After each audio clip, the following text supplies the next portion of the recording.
siap belajar akuntansi belum? Biar kalian gak bosan, aku sama Legina bakal temenin kalian untuk belajar akuntansi. Ya nggak Legina? Pasti dong, tapi sebelum kita belajar hari ini, kira-kira kita bahas apa, Red? Wah, pertanyaan bagus. Jadi, hari ini kita bakal bahas topik tentang Accounting Information System yang bisa kita tahu sebagai sistem informasi akuntansi. Kira-kira Legina tahu nggak subbab apa yang bakal dipelajari selain sistem informasi akuntansi?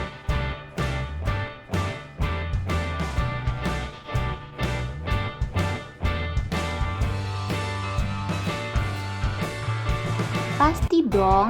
Jadi hari ini kita bakal bahas juga terkait recording and summarizing basic transaction atau mencatat dan menyusun transaksi. Identifying and summarizing basic transaction yaitu menganalisis dan menyusun transaksi. Identifying and preparing adjusting entries yang bisa disebut menganalisis dan menyusun jurnal penyesuaian. Preparing financial statements atau menyiapkan laporan keuangan. Setelah itu ada financial statements for a merchandising company atau laporan keuangan untuk perusahaan dagang. Nah, nggak perlu berlama-lama lagi, kita bahas sub-sub bab pertama tentang sistem informasi akuntansi. Jadi, sistem informasi akuntansi adalah suatu sistem yang terdiri dari berbagai formulir, catatan dan laporan yang telah disusun dan menghasilkan suatu informasi keuangan yang dibutuhkan oleh perusahaan. Tujuan dari sistem informasi keuangan adalah untuk memproses data keuangan dan akuntansi serta menghasilkan laporan keuangan yang dapat digunakan oleh manajer atau pihak lain yang berkepentingan untuk membuat keputusan bisnis. Sistem akuntansi yang harus memiliki kriteria seperti keamanan, yang disebut akses ke sistem dan datanya dikontrol dan dibatasi hanya untuk yang berwenang, kerahasiaan, perlindungan informasi sensitif dari pengungkapan yang tidak sah, privasi, pengumpulan, penggunaan, dan pengungkapan informasi pribadi tentang pelanggan dilakukan dengan cara yang tepat. Integritas pemrosesan data yang akurat, lengkap, dan tepat waktu dilakukan dengan otorisasi yang tepat. Ketersediaan, sistem tersedia untuk memenuhi kewajiban operasional dan kontrak. Salah satu fungsi sistem akuntansi adalah mengumpulkan semua data kegiatan bisnis, perusahaan, dan menyimpan data tersebut secara efektif dan efisien. Selain itu, sistem informasi akuntansi juga dapat mencatat semua sumber daya yang berpengaruh terhadap usaha tersebut dan semua pihak yang terkait.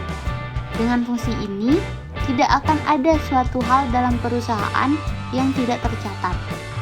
Nah, untuk pembahasan kedua ini, aku bakal ngebahas pencatatan dan merangkum transaksi. Jadi, untuk memahami bagaimana cara kerja, pengertian, dan apa manfaat sistem informasi akuntansi, kita harus mengerti terlebih dahulu dasar akuntansi, transaksi bisnis, dan proses atau siklus bisnis.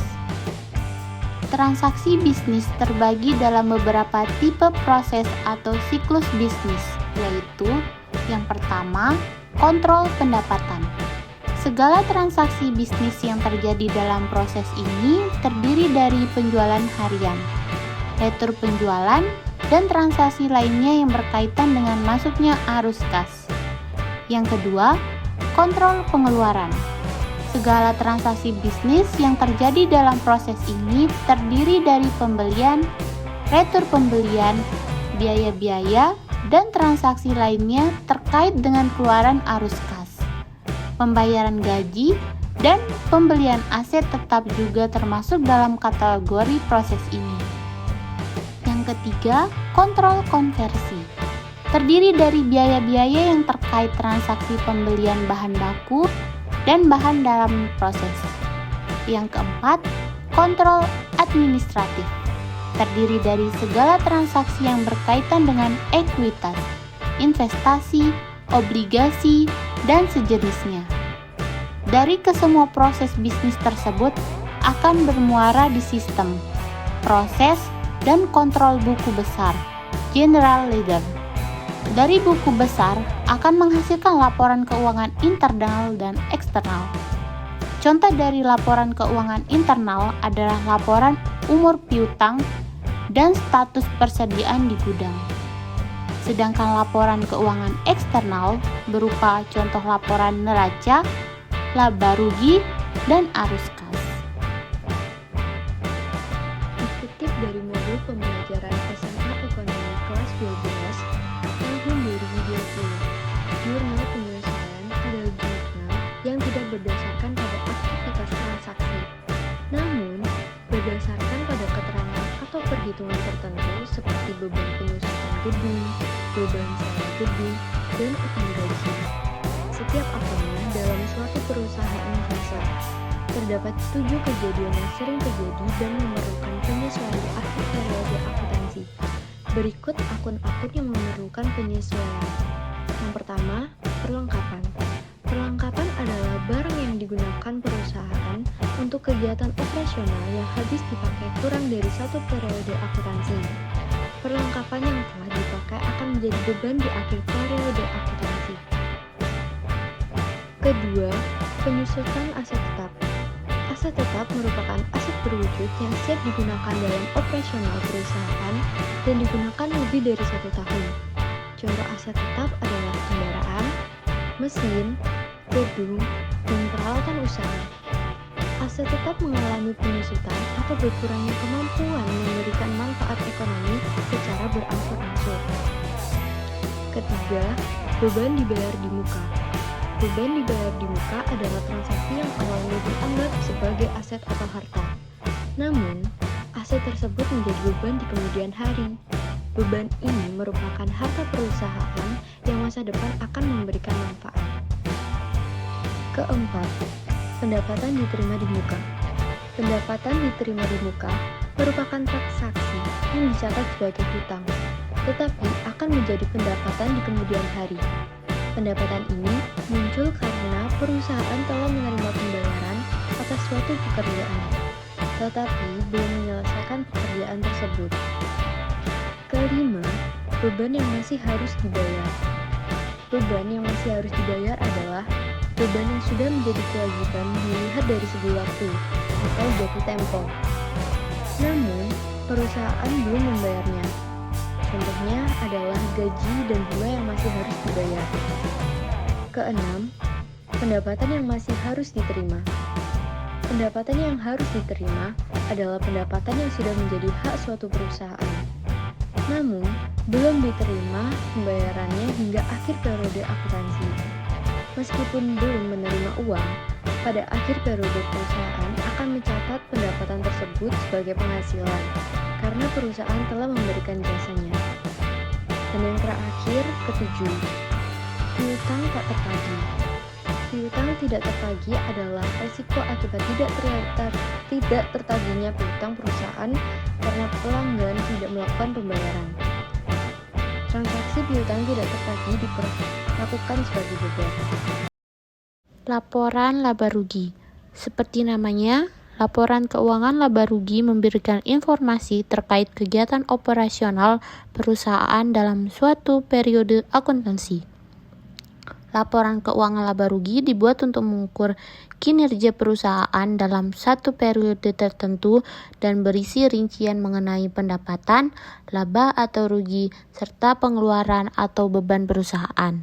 Di dalam laporan laba rugi ada 2 unsur utama, yakni penjualan dan bahan, sedangkan unsur lainnya adalah harga pokok penjualan. Laporan perubahan ekuitas selama periode.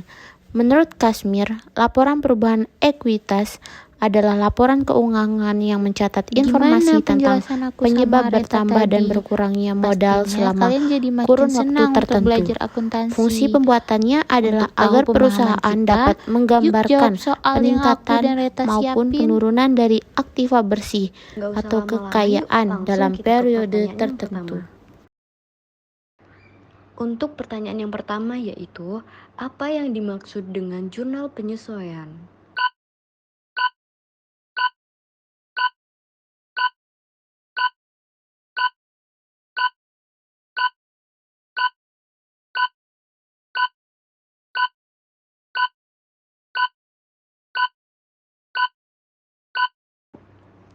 Jawabannya adalah jurnal yang tidak berdasarkan pada aktivitas transaksi. Selanjutnya, pertanyaan kedua. Ada 5 pelaporan keuangan. Apa sajakah itu?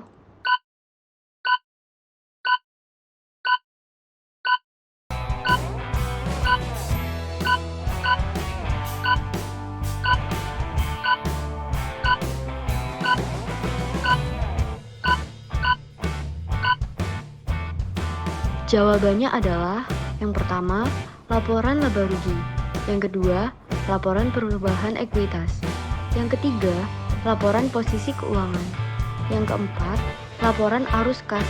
Dan yang terakhir, catatan atas laporan keuangan. Pertanyaan ketiga adalah, akun apa yang ada pada laporan posisi keuangan dan laporan perubahan ekuitas?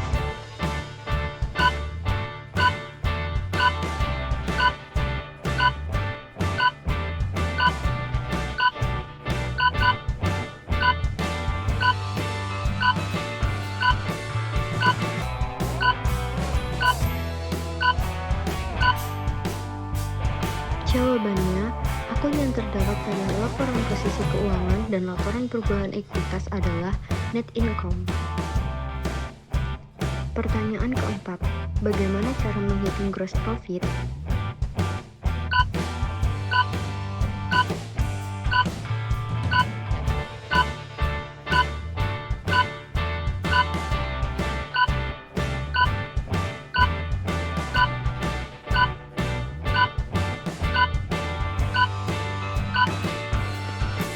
Jawabannya adalah, jadi gross profit didapat dari sales dikurangi cost of goods sold.